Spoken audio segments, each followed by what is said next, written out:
This is Chapter 5 of the Watson text, Strategy and Introduction to Game Theory. And this chapter is on assumptions and methodology. You probably are familiar with the concept of rationality, for example, from your introductory or intermediate microeconomics courses. And you're probably familiar with a certain type of rationality, that is, rationality in a non-strategic setting. You can think of a non-strategic setting as being one in which actions and outcomes are not interdependent. People kind of make decisions in a vacuum. So a rational player within a non-strategic setting acts in a manner that leaves himself or herself best off. That is, such a player in such a setting maximizes his or her payoff.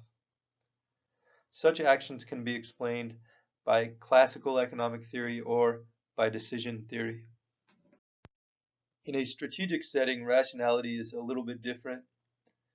In a strategic or game theoretic setting, a player cannot simply maximize their payoff directly. Another player may get in the way of such a simplistic exercise. For example, sports teams maximize payoff by winning, but a sports team cannot simply choose to win because an opponent is trying to make them lose. So you can't directly maximize your payoffs in a game theoretic setting. That's why it's a game. Everyone's trying to maximize their payoff. So sometimes that's mutually exclusive. Sometimes either I can maximize my payoff or you can maximize your payoff, but not both at the same time.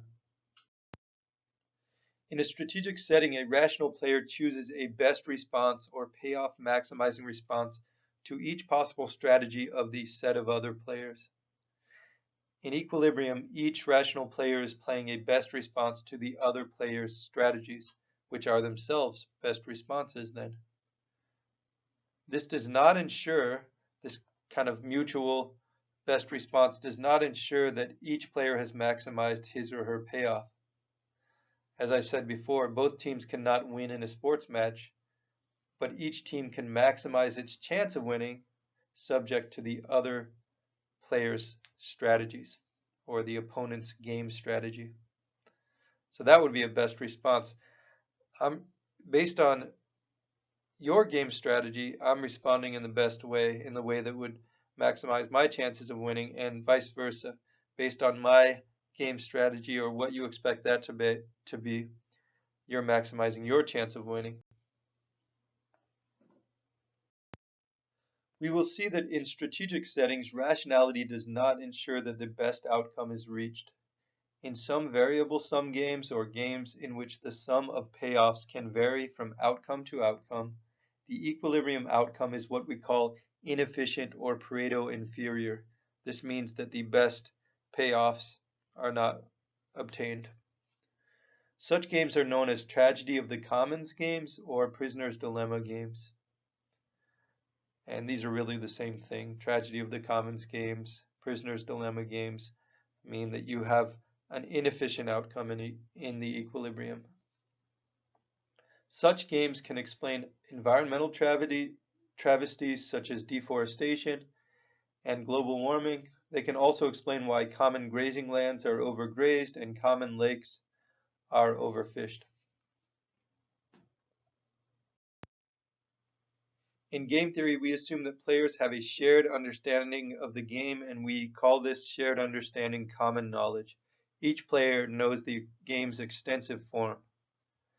Knowing the extensive form means that even if I don't know at which decision node I reside when making a decision, I at least know that I don't know this, and I also know the set of possible decision nodes at which I am making the decision.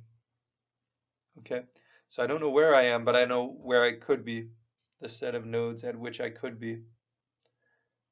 We assume that a given game is common knowledge between players.